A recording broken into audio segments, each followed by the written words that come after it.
Since the beginning of the sport, baseball has been played with a wooden bat. The introduction of the metal bat in 1974 radically changed the game, specifically for the youth. With this transformation, many questions arose concerning safety and the competitive advantages. For example, the speed of the ball off the bat already threatened the safety of both player and spectators. This issue becomes more problematic when the metal bat is in play. Even at the highest competitive level, some Major League Baseball players still look for an illegal, unfair advantage for personal gain. Since the legalization in 1974, metal bats have significantly changed from their original form. Easton and Louisville Slugger led this movement. Today, there are several vastly different types of bats players could utilize. Whether it's a one-piece, two-piece, composite, or alloy, there is a different benefit that comes from each bat. One-piece bats use the same material throughout the entire design. The advantage of the one-piece design is that you get a stronger, stiffer bat that is generally favored by power hitters looking for as little flex as possible. With two-piece bats, you'll find that the handle is a separate piece from the barrel and that the two are bonded together. The advantage to a two-piece bat is that the design allows the barrel to flex at the point of contact, creating a trampoline effect off the barrel. Two-piece bats generally create less vibration in the handle due to the separation of the handle and barrel. Alloy bats are constructed with a one-piece design out of aluminum or aluminum that is mixed with other metals to create a stronger product. The advantage to this strength is that it allows alloy bats to have thinner, more responsive barrel walls. And last, composite bats are made out of a mixture of carbon fiber, graphite, fiberglass, and sometimes Kevlar. In this first video, we see Bryce Harper hitting his farthest home run in his Major League career at 470 feet. Goodbye! Way up on the grassy berm, batter's eye in center field. A monster shot. A two-run homer for Bryce Harper. Bang, zoom, he goes for the second time tonight. And for the 17th time in his career, In this video, we see a high school Bryce Harper hitting 500-foot-plus home runs with an aluminum bat at a baseball combine in Tropicana Field. Stop screaming the name. Nelly, Nelly. Go tell a friend to tell a friend. I'ma keep the same brain whether I lose or win. Up or down 10, I'ma fight to the end. Let's go.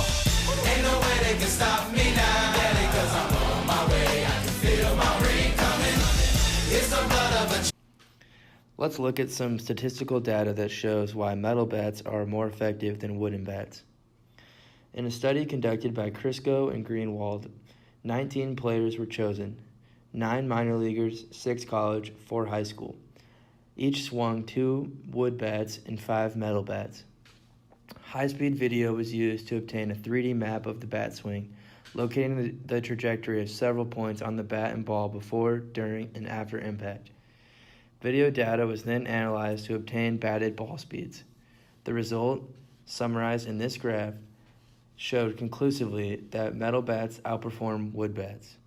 The data shows an average batted ball speed for wood bats around 98.6 miles per hour, while balls hit with metal bats left the bat with speeds averaging between 100.3 and 106.5 miles per hour, up to 8 miles per hour faster than wooden bats. The data also shows that not all metal bats are the same.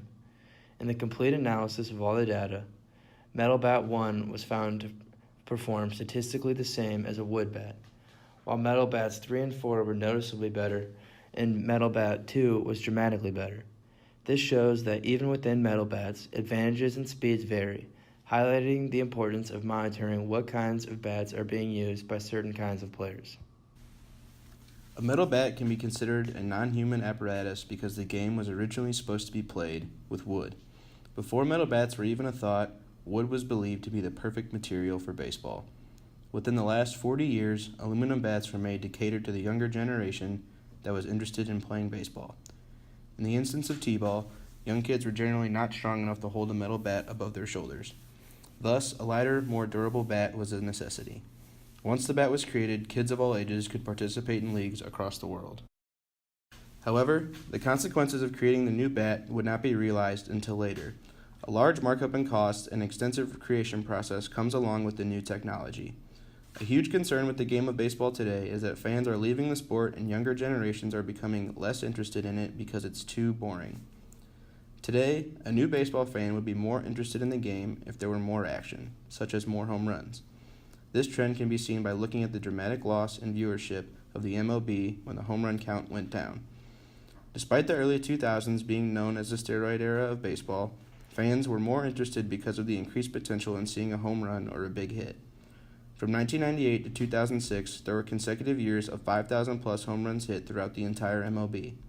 With the height of the steroid era being the median between these years, the league's ratings and revenue increased exponentially. Aluminum bats have an incredible price range. Prices can range from $20 and get as expensive as $400 while still meeting certain league regulations. Essentially, the more expensive bat that you buy, the higher quality bat you'll get and the greater advantage you have when using it. Today, you could buy a high-end wooden bat for less than $100. Despite the many advantages of metal bats, there are some drawbacks. In 2006, Steven Domalewski, a New Jersey teenager, was left brain damaged after being hit by a line drive. He and his family settled for $14.5 million with the bat manufacturer Little League Baseball in the sporting goods chain. The ball hit his chest precisely between heartbeats, sending him into cardiac arrest.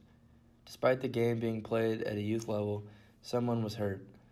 Little League Baseball had tried to implement rules about metal bat safety in 1999, ruling that metal bats could only mimic the most powerful wood bats. Additionally, in 2012, stricter restrictions were put on metal bats for youth baseball in an attempt to limit injuries. This shows, despite there being efforts to try and limit injury, certain injuries are inevitable because of the nature of the sport. The presence of a metal bat in baseball presents a non-human aspect in a human's game.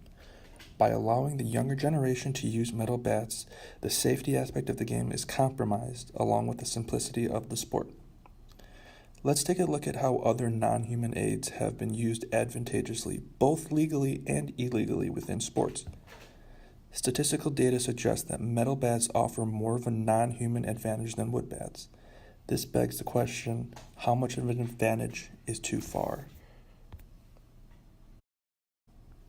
In 2012, Oscar Pistorius competed in the 400-meter race in the London Olympics with 2 prosthetic legs. Critics and scientists suggest that this gave Pistorius an advantage because he was able to use 25% less energy than the other runners. Despite this advantage, Pistorius did not violate any Olympic rules. Baseball players, on the other hand, have shown in the past that they are willing to break rules in order to get an advantage. This is because it is near impossible to sneak in a metal bat on the field. Baseball players have resorted to other non-human aids to give them an unfair advantage. Whether it be steroids, which affected an entire era of baseball, or attempting to cork a bat such as Sammy Sosa did in 2003, baseball players have shown that they are willing to cheat to get ahead.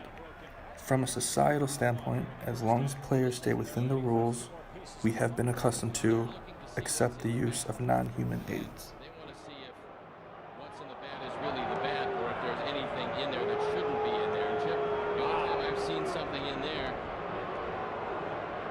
is if the bat is corked. Now, as far as we know, they have just the handle of the bat. They don't have the barrel of the bat. And Grzelcyk is going back to third. And Gonzalez is going back to second. And I believe there's going to be 2 outs. So still be a ground ball out, 4-3 for Sosa. I think the put out usually is given to the closest man to the play. In that case, it would be the catcher. 2 on